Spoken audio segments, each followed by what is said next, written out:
Ladies and gentlemen, may I please request you all to take your seats and settle down. Our dignitaries on the dais are already here.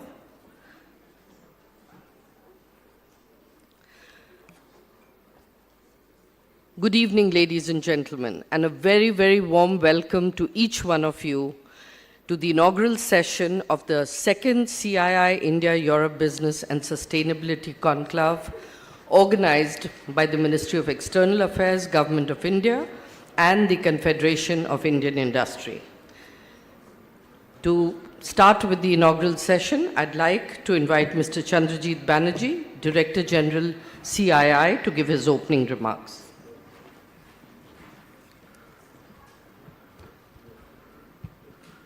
Dr. S.Jaishankar, the Honorable Minister for External Affairs of the Government of India, the Honorable Minister of Foreign Affairs of the Hellenic Republic, the Honorable Minister for Foreign Affairs of the Republic of Estonia, the Honorable Minister of Foreign Affairs of the Republic of Latvia, the Government of India, Ministry of External Affairs, secretaries and other very senior dignitaries from the Government of India and other participating countries, businesses from India as well as from our guest countries present here, excellencies, ambassadors, ladies and gentlemen.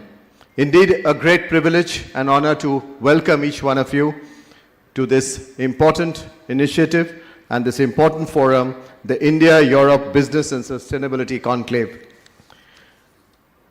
It's a privilege for us to welcome this very distinguished number of businesses besides the participating members of the governments from these countries who are assembled for the second time for this conclave. And we are indeed most honored that we have with us Dr. Jaishankar, the Honorable Minister of our External Affairs of the Government of India, to be here this evening to this very special session. Our Honorable Minister, you will recollect, sir, when you prioritized this relationship and conceptualized areas of engagement in the last conclave. There's the first conclave that we did, the first edition.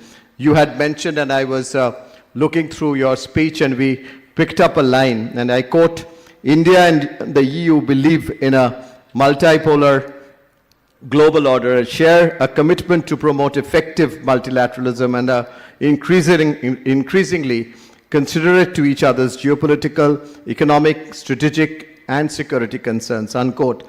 With that as a guiding principle, if I may say, when we were designing this conference, we have structured it as the second conclave from where we had left last year. It's also been a privilege really to have with us such important senior ministers from countries across the Europe. And here we have, over here, as I mentioned, three very important ministers from the Republic of Latvia, Republic of Estonia, and of course, the Hellenic Republic.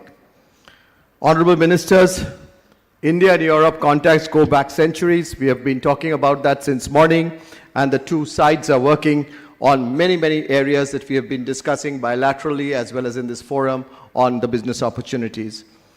I just wanted to mention that in this conclave where we have more than 10 of our very senior ministers from India and Europe present to share their thoughts with us. We are privileged to have such a large group, even from our diplomatic corps, about 100 of them, about 400 Indian business delegates and 400 foreign delegates from all the countries participating. This is truly a very, very important business forum. We have 9 thematic sessions, 4 country sessions, and many B2B meetings. We are trying to encourage that through our platform to get more of the business-to-business, one-to-one meetings being done in the sidelines. And we have themed this around tracks that have been identified basis the priorities that we had identified since the last meeting. And the tracks include growth and sustainability, green energy, green financing, future of mobility, digital transformation, Industry 5.0, trade agreements, maritime and blue economy, defense and circular economy. And that's been some of the most important tracks that we have really not only identified as subjects of the conference, but the side meetings that we are doing are also focused on that. I also wanted to mention about the growth and sustainability track, which builds on the recent milestones in the relationship, including the Trade and Technology Council with the EU, the India, Middle East, East Europe Economic Corridor, and the Partnership for Global Infrastructure and Investments. On the trade tack, which has been, again, we are in talks, as we have been talking since morning, on the EU, EFTA, and the UK free trade agreements, which are indeed in advanced stages. And I'm happy to state that the trade between India and Europe, what we have been seeing being rising significantly over the last decades to cross and near now 200 billion US by 22-23. We are at about 175. The digital transformation track is, again, increasingly visible, and what we have seen in our collaborations and even on advanced technologies that we have been talking about since morning, again, in the run-up to the events on healthcare space, in areas of research and innovations in this area of defense and space.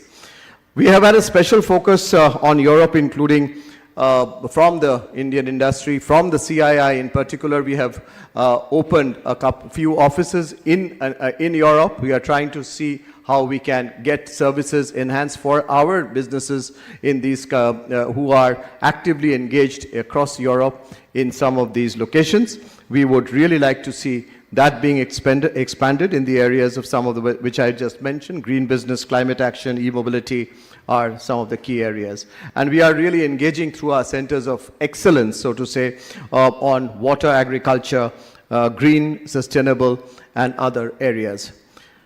So this comes at a very, very important point in time of our engagement, and we are now looking at undertaking this conclave going into Europe.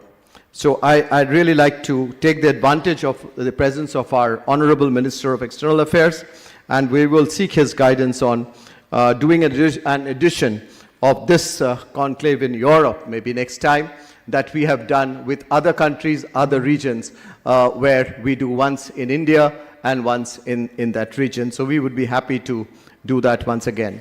So there are so many things to discuss, so many things to know from you, and with that, I would like to really once again welcome our very senior dignitaries and all of our participants to this second forum of this conclave. Thank you very much, ladies and gentlemen.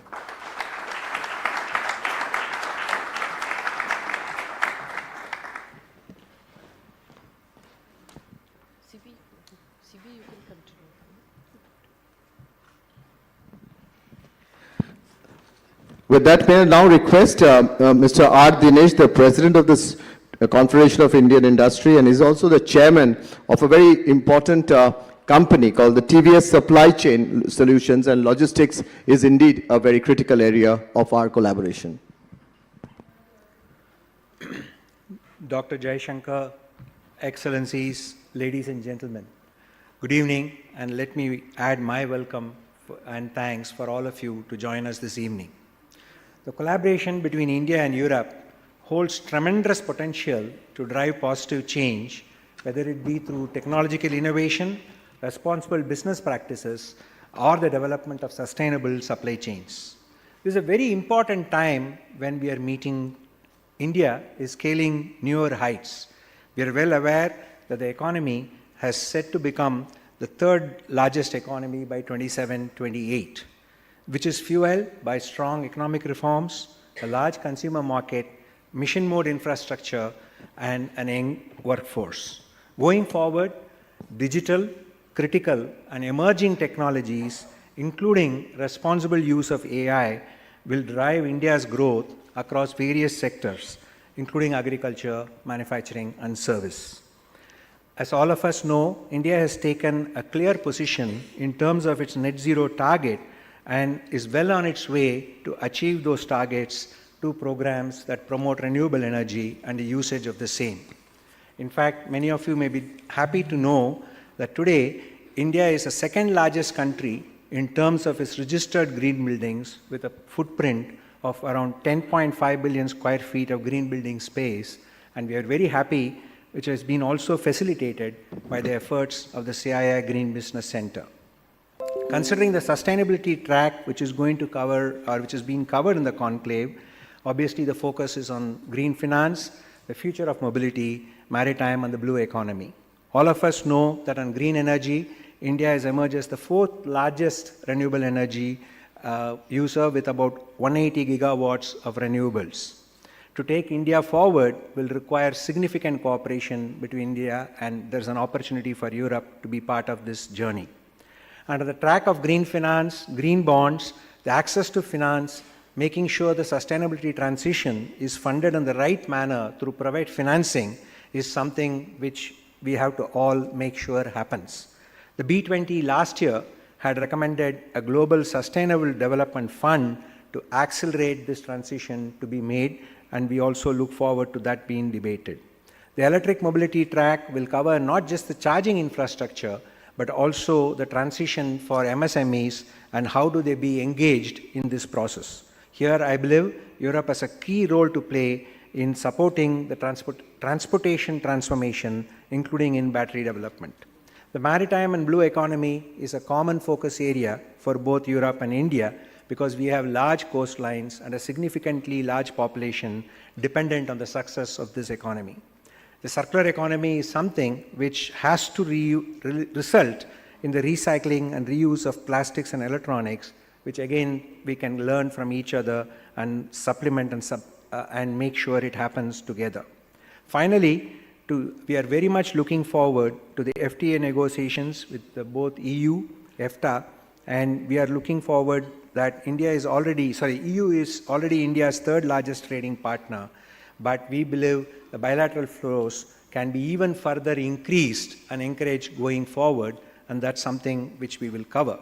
We well know about India's digital payments interface. There has been an agreement signed with France in terms of the usage of UPI. We are looking forward to various other countries which are part of Europe being covered in this. Third, how do we intensify the technological sector collaboration both on cybersecurity and biotechnology? In fact, that's a discussion we have been having during our individual meetings with the various countries. I would suggest that there's a great opportunity for industry on both sides to come together to build on the collaborative platform which has been instituted by the government of India and the European governments and leverage their opportunities to have sustainable development, not just for businesses, but for the countries in general and the population who will benefit from this. I would like to welcome the Honorable Ministers on the dais and the delegates to the second India-Europe Business and Sustainability Conclave and look forward to very interesting deliberations and success together. Thank you. Thank you. Thank you very much, Dinesh. Thanks. May I now request our ministerial guests, and I'll start with the Honorable Minister for Foreign Affairs of the Republic of Latvia, His Excellency Mr. Krišjānis Kariņš, to give his remarks.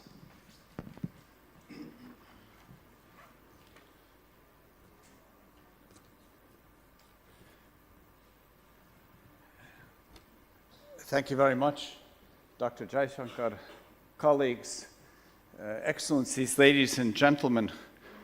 Greetings from the north of Europe. It should be a deep winter and snow, but it is about plus 1 degree and just cold. So climate change is affecting us as well. The world is not getting any more simple. I've been in politics 22 years, and in these 22 years, it seems that every year gets a little more complicated than the year before. Not only is the climate becoming a challenge for all of us, but the political landscape is also becoming more challenging. So about 30 years ago, when the Soviet Union collapsed, my country regained its independence, it seemed that there was this fantastic, I think we all called it the peace dividend, that somehow everything would just go up and up and up, and countries would live together in a more friendly manner. but that really is not working out so well right now. We have more and more conflict coming up. So we have now, next week, or this Saturday, will be exactly 2 years since Russia started its war against Ukraine. We have war in the Middle East. We have a North Korea, which is rattling its nuclear arsenal. And we have a number of challenges elsewhere. I think we could call it to the international law based on the UN Charter from 1947. This is being challenged in many ways. And now when things get a little uneasy, usually what we do is we look for friends. So when you're having trouble, you speak with your family, you speak with your friends. And when we look at the state of the world today, I think there is a very good reason for democracies, for like-minded countries and nations to look for better ways to work together, to help to solve the difficulties of the world, and also, of course, for very simple economic prosperity. Latvia is a small country, about 2 million people. I don't know what neighborhood of New Delhi that would be. But together with our European friends, it's 400 million people living in a single market. And that's almost similar to India. You have 400 million and another billion on top. These are two huge markets full of democratically minded peoples who understand the words, the rule of law, in a very similar way. And that means that much easier to move forward when these things are understood and we don't have to fight them. My country is small, but it's also not very far away. It takes a little bit of time to fly because of all the wars. Now you have to fly around certain countries. But in terms of time zone, Riga and New Delhi are only 3.5 hours away, which means that this morning I could actually call my wife before I had my first meeting. And that was actually pleasing. I didn't have to wake her up also, which was even more pleasing. And a small country such as mine, that 30 years ago we regained our independence, we are extremely hungry. Hungry to work, hungry to learn, hungry for new partners. We have an ICT sector which has come out of nowhere. Our banking system went from 0 to 100 in a very short amount of time. In terms of digitalization, you don't do anything in person in my country. It's all electronic. Interactions with the government, interactions with each other, interactions among business. So I'll end my long story and make it short. The EU and India, I think we need each other. There are many challenges that we face, and the perception of those challenges are actually much more similar than sometimes we think at the outset. And my country, as one of the countries within the EU, is very open to this challenge, to this opportunity. And I invite those of you in India here, that's a very mixed auditorium, to take a really good look at Europe because we want to work with you. Thank you very much. Thank you very much for those very, very useful remarks. And we have been engaging with the delegation from Latvia over the last few hours, and we shall deepen it from the point of view of what you really talked to us about the opportunities. Thank you very much once again. I now move to our Honorable Minister from the Republic of Estonia, His Excellency Mr. Margus Šakna, for his address, please. Thank you, Excellencies. Ladies and gentlemen, it is a great honor to be here and to welcome you from the Nordic countries and in the name of Estonia. And you know, you saw that I was using my phone, and I didn't want to be unpolite about you, but you know, Estonia is so secure place. We just announced publicly that we had been arrested during the last couple of months, 10 individuals connected to the Russian special operations and who tried to attack some persons, public persons, assets and so on. So you can be very safe if you come to Estonia, because we are very good. Nobody will be not caught who has bad ideas. But the case is that we are living there together, and we are doing well. And this is a great pleasure to talk about some words about Estonian as well. As you know, we have this digital wonder made in Estonia. This is the case what we have. And of course, Estonia has very competitive tax system in the world. It's probably the best launch pad for Indian companies to the wider Nordic, Baltic and European markets, and you're always welcome there. And of course, the advantage we offer in Estonia is a flexible and fast way of doing business, as well as a vibrant digital economy and a stable investment environment. And of course, in Estonia, in Nordic countries and Baltic countries, what we have very good people, we have very well-educated people, being in global top in PISA test results. We highly value education and thinking out of the box. This is very important to think out of the box as well, to find the ways, because when we started our digital society and all these reforms like 20 years ago, we were not only smart people, of course, what we are, but also we were poor and we had nothing, but we had great leadership to make decisions and reforms.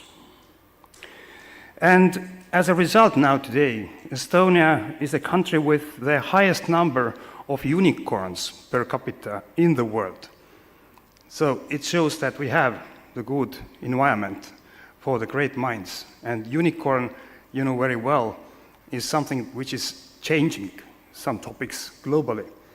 And we have them pretty many there. But of course, I'm a foreign minister of Estonia. I have to say good things about my country.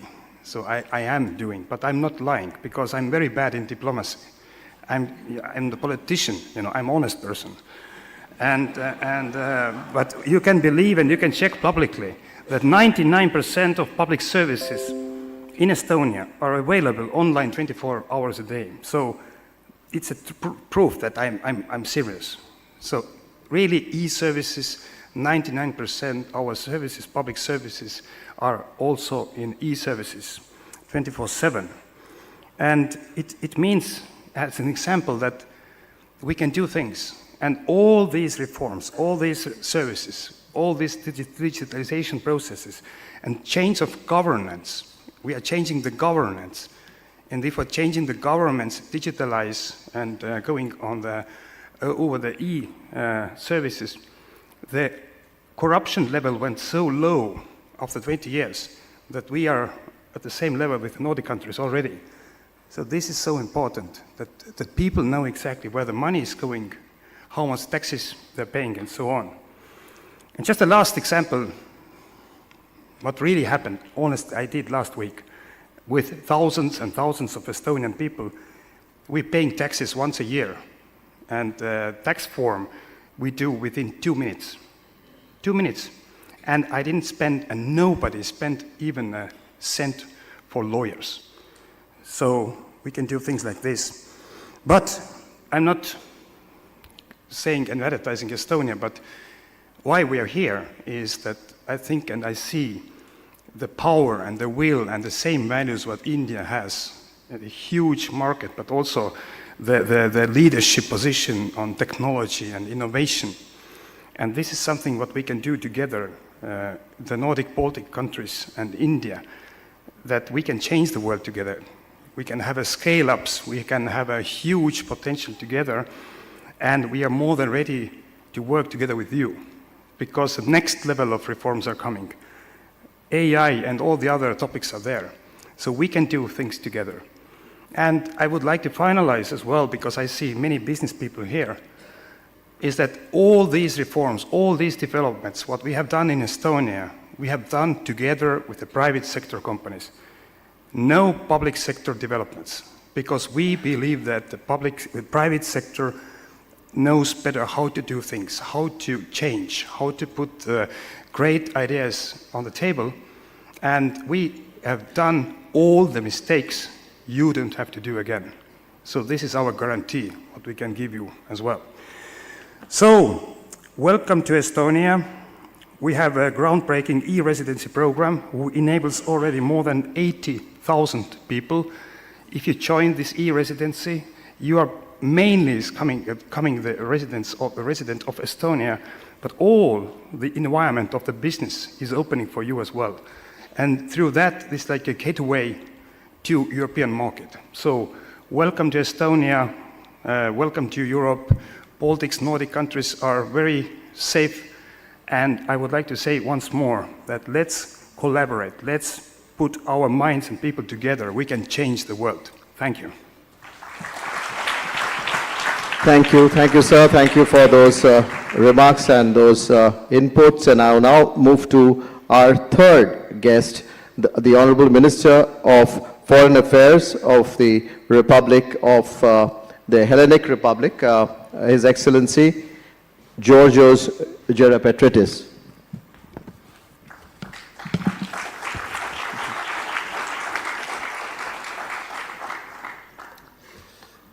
Your Excellency, Minister of External Affairs of India, dear colleagues and friends, namaskar. I'm honored to be here, and I would like warmly to thank my colleague, the Minister of External Affairs of India, and the Confederation of Indian Industry for organizing today's event. I just had a very productive meeting with Dr. Jaishankar, an experienced diplomat who has offered his best offices to build a strong relationship between Greece and India, a strategic partnership based on common values: democracy, peace, justice, respect for international law, and rule-based international order.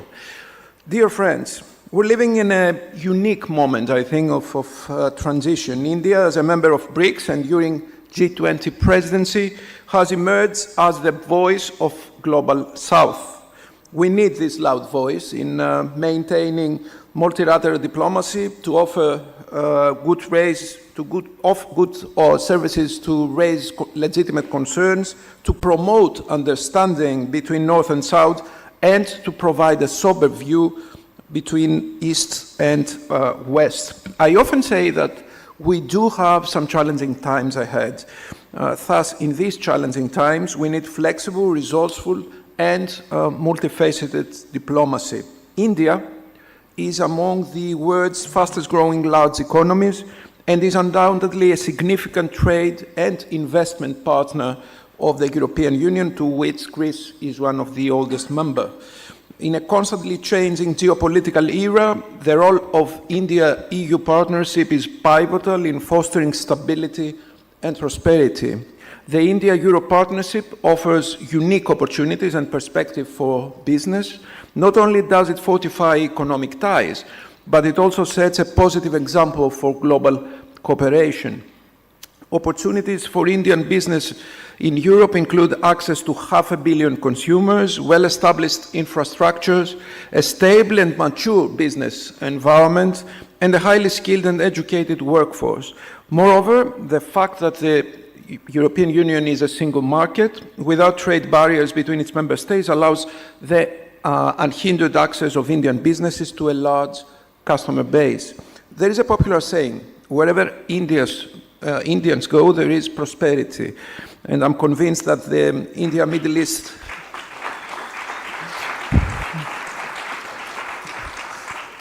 let's hope that it goes the other way around as well. Where European Union goes, there is prosperity as well. So, and I'm convinced that the IMEC, the India-Middle East-Europe corridor, will bring India, thus prosperity, to Europe.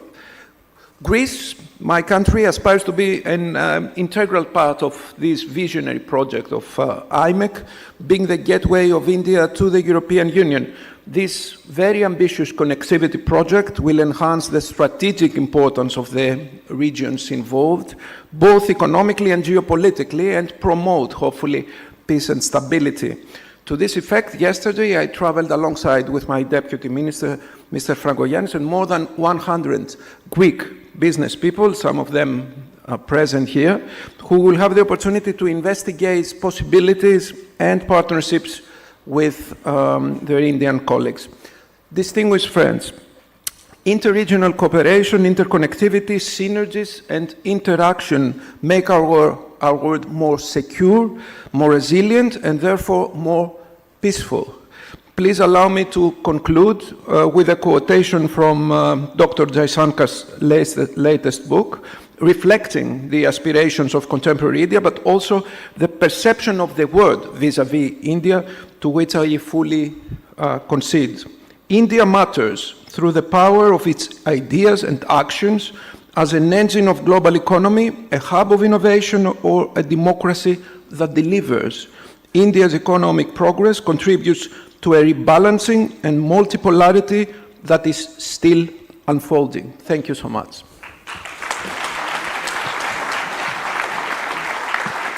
Thank you very much, Honorable Minister. And as you ended with a quote of our Honorable Ministers, from our Honorable Minister's book, it's my pleasure and honor to invite our chief guest for this evening to give his keynote address, Dr. S. Jaishankar, the Honorable Minister of External Affairs of the Government of India.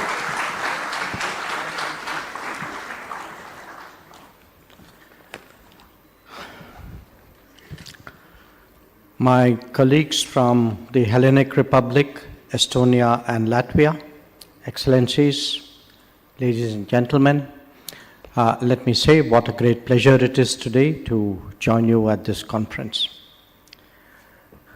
I have just returned from Munich yesterday, from the Munich Security Conference. So I think I carry as much flavor of Europe as my colleagues from there do. And certainly the presence today of the three foreign ministers on the podium and many others who are arriving as we speak for the Raisina dialogue does say a lot about the deepening Indian relationship with Europe. But sometimes numbers are useful as an illustration. And I tried to quantify how I could convince you that Europe is truly a priority today. And one way of doing that was to remind you that the Prime Minister of India during his tenure has been 27 times to Europe, that he's received 37 European heads of governments and states, that I have visited Europe 29 times in my relatively shorter tenure as a minister, and I have received 36 of my colleagues during this period. So I underline these numbers really to emphasize today how deep and how sustained and how continuous the relationship has been. But it is not just a relationship with a continent or even a union. We also have made an effort to engage European countries in smaller groupings, and the presence of my colleagues from the Baltics is a reminder that we will be holding our Nordic-Baltic meeting in the coming days. And I hope, as I discussed with my colleague with Greece, that perhaps one day soon we would hold a similar gathering with countries of the Mediterranean. Now, if I could really, as Indians and Europeans gather in this room and others who wish us well, address myself to what is it that drives the world economy, because that is really why we have assembled here today. And all of you would agree that there are 6 broad elements of that. One, of course, is the production and consumption. The second is connectivity and logistics. The third is technology. The fourth, increasingly realized today, is of demographics. The fifth is of values and comforts, because countries and societies who bond with each other more closely obviously find it much more easy to do business as well.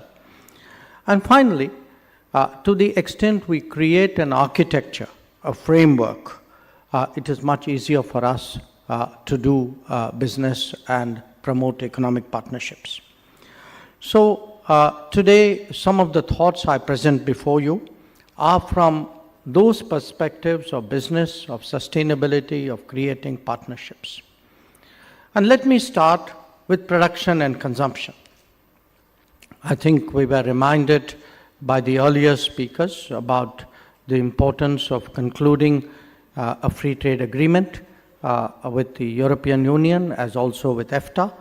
Not just a free trade agreement with the EU, but also one relating to geographical indicators and to investment protection. And these agreements, these negotiations resumed after an 8-year gap between 2013 to resumed in 2021. Now, why is this important? It is important because you can already see that our trade levels have been growing steadily, but there is a well-founded realization that we need really a more positive framework for that to accelerate. Last year, 2022, our trade was about, I think, 120 billion euros in terms of goods, and our services trade actually has been growing very robustly at about 30%. But part of the reason why we need a much smoother interface between our economies is that it's important for the European Union to prepare for the India that is to come. And what is that India which is to come? Today, India has a GDP of about 3.75 trillion dollars. That GDP by the end of the decade would be 7.3. By the time we are into our 100th year of independence, is estimated at 30 trillion. And according to Goldman Sachs, by 2075, we would be at 52.5 trillion. So that's an arithmetical way of saying that India is going to be an increasingly significant economy, the second largest by 2075, but certainly the third largest by the end of this decade in national terms. And that is something which the European Union has to take into account. Now, the size of the economy is one. You can also see it in terms of growth.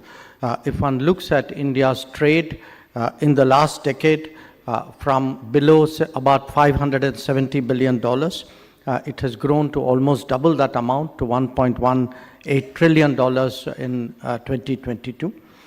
And the growth in trade is only likely to increase in the pace of it is only likely to increase in the coming years. Now, I mentioned those two, but there is a larger shift which is occurring in India, larger transformation, and that is reflected in making it easier to do business, in making it easier for living, in the infrastructure changes which are captured by our Gati Shakti initiative, in the digital changes which are driven by the digital delivery programs we have, and not least by the enormous talent pool whose quality and size is growing by the day. Now, while those were thoughts about production and consumption, why it is necessary today for the European Union to focus more in India and vice versa. Let me say a few words about connectivity as well, because my colleague from Greece touched on it. He spoke rightly about the IMEC corridor, the India, Middle East, Europe Economic Corridor. And when this agreement, this understanding in principle was reached last September on the sidelines of the G20, perhaps all of us were not adequately cognizant of the fragility of existing connectivity. Recent events on the Red Sea, in the Gulf of Aden, have reminded us of that. And it isn't just recent events. If we go back, we saw what happened when the Suez Canal was blocked by a mishap for some time. So the need today to create multiple corridors of connectivity, supporting corridors of connectivity, different forms with their own inbuilt resilience, is something which is vital. And it is vital because at either end of this, you actually have two big production and consumption centers, Europe and India. Now, the IMEC is not the only corridor. There are others. There's a longer one which is being worked through Iran.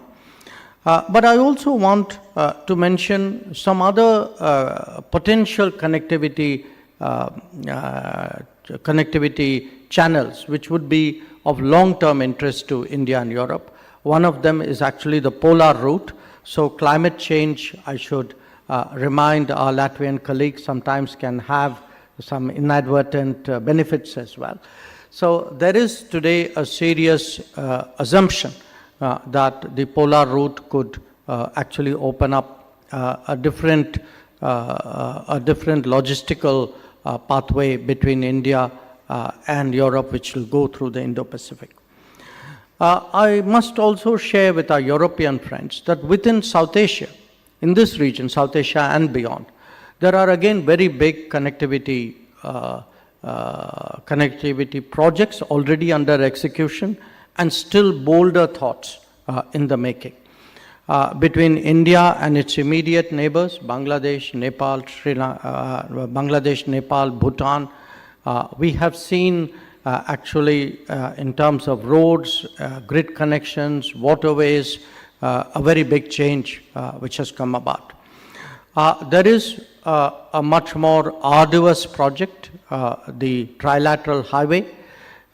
And in fact, if the IMEC connects India to Europe through the west, and the trilateral highway, when it is done, and we have challenges in Myanmar there, but when the trilateral highway is done, it would go all the way to the Vietnamese coast. So you actually will have a lateral connectivity grid which would connect Europe all the way to the Pacific, mostly by land. So it is surely a thought for your consideration. Now, on connectivity, I think we would particularly value working with Europe, because it is important today that connectivity is collaborative, it is transparent, it is based on viable projects, it doesn't have hidden agendas, and by doing that, we will set before the world a model of how international cooperation on connectivity should work, and we hope that other countries will draw appropriate lessons from that model. Now, the other factor I mentioned was technology, and surely in a digital age, I think we all appreciate the importance of trust and transparency. This is the age of AI, it is the age of electric vehicles, it is of critical emerging technologies, of space, and really of smart cities and smart technologies. And we see this really reflected in our daily lives, in our, in the economic developments that surround us. And certainly in a lot of what we are doing, we believe today that there are opportunities for European companies. The smart cities and smart grids have already demonstrated that, but the decarbonization efforts which India is making, even this massive campaign which the Prime Minister announced for solar rooftops, a lot of these today hold possibilities for new areas of cooperation between us. But there are areas where we cannot be impervious to its security implications. We talk often of renewables, but perhaps we do not adequately focus on what the reliability of those renewables are. Similarly, we are in a digital age. today the entire semiconductor environment, the phrase chips war, is itself an assertion of the geopolitics which surrounds technology. So it is natural today as key partners that we have a Trade and Technology Council. The EU has it only with the United States and India. We recognize the significance of that choice. I met Vice President Vestager in Munich, and certainly it is our intention to hold the next meeting of the TTC this year, hopefully sooner rather than later.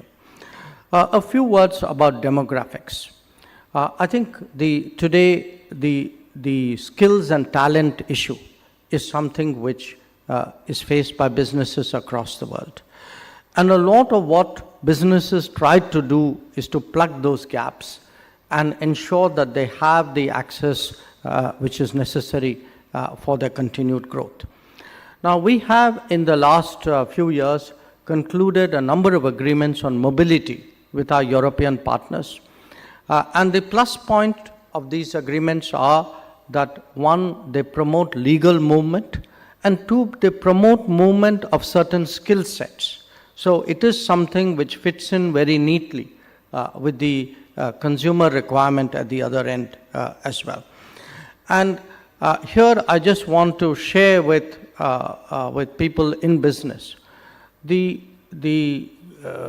I would say almost the explosion which you see in India's talent capabilities. That if one looks just at the last decade, in the last decade, 7,000 new colleges have opened in India, which means 2 new colleges per day in the last decade. There have been 400 new universities, 8 new institutes of technology, 8 new institutes of management, 13 new institutes of medical sciences, what we call the All India Medical Sciences, 16 new institutes of information technology, and 74 institutions of national importance. So I just throw those numbers at you because I want you to grasp today the transformation not just in our infrastructure, not just in our governance, but also in the human resources of this country. And the way we are heading into the digital age, into the knowledge economy, it is that human resource which will actually be the real connect between us. Which brings me, of course, to the importance of values. I think, again, part of the tailwind we have in developing our business is the extent of trust that as pluralistic societies, as market economies, I think we know intuitively there are things we do, there are things we don't do. And the systems, I think, engender a great deal of comfort, which will certainly be helpful to the partnership. And finally, as I said, we need a framework. Today, the world after COVID is looking at a new form of globalization. A form of globalization where we are more secure in our own countries and regions, where there is greater resilience and reliability in supply chains, where there is greater trust and transparency in the digital world. In a sense, I would say the economic description of that very multipolarity which my colleague from Greece referred to. So once again, let me thank you all today for the opportunity to speak to you. And I would like to end in a way with a comment on something which my Estonian colleague said. He said that, democracies work, and that's why we change governments. Believe me, in this country, we know when democracy really works, we re-elect governments. So I want to promise our European colleagues that there will be stability, there will be continuity, there will be more vision, there will be more change, there will be greater reform, and there will be certainly more business. Thank you once again.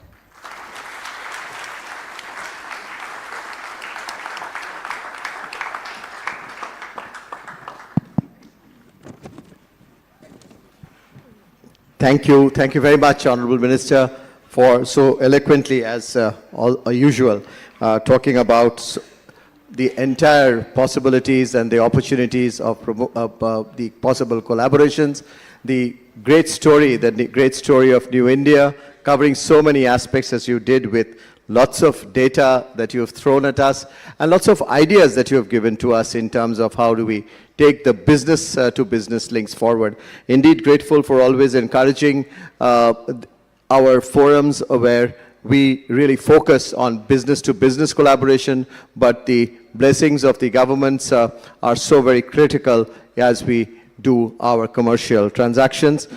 I do not wish to repeat or summarize the phenomenal ideas that you have given to us, which we have all noted well, and we would get back to you on some of the areas that you have pointed to us, Honorable Minister, in how we could really extend the business collaborations between our two regions. I'd really like to thank all our participating guests here today, especially the Honorable Ministers who are here with us, and I really want to thank the Honorable Minister from Greece, from Estonia, and Latvia for joining us for this evening. We have had a phenomenal collaboration and participation with all our European friends, and I'm so grateful that many of our, besides the ministerial delegations, the business delegations, the ambassadors from Europe who are present here, thank you very much for that. And we have a very strong participation also from our Indian government, from the Ministry of External Affairs. We have here our Foreign Secretary seated, Mr. Vinay Quatra, the Secretary ER, Mr. Damu Ravi. We also have others from the External Affairs Minister. In fact, one ambassador who's traveled all the way from Greece, I do wish to pick up Mr. Tandon for such a great delegation that he's got from there. And of course, our additional Secretary of Central Europe, Mr. Sahu, and the Joint Secretary Europe, Mr. Srivastava, who's been a part of the co-organizing team for this forum for the second time. And as we discussed, we would take it to Europe very soon with their support and with their understanding. With that, ladies and gentlemen, please join me once again in thanking and warmly appreciating the phenomenal contribution that we have received from this four very, very star ministers from our countries. Thank you.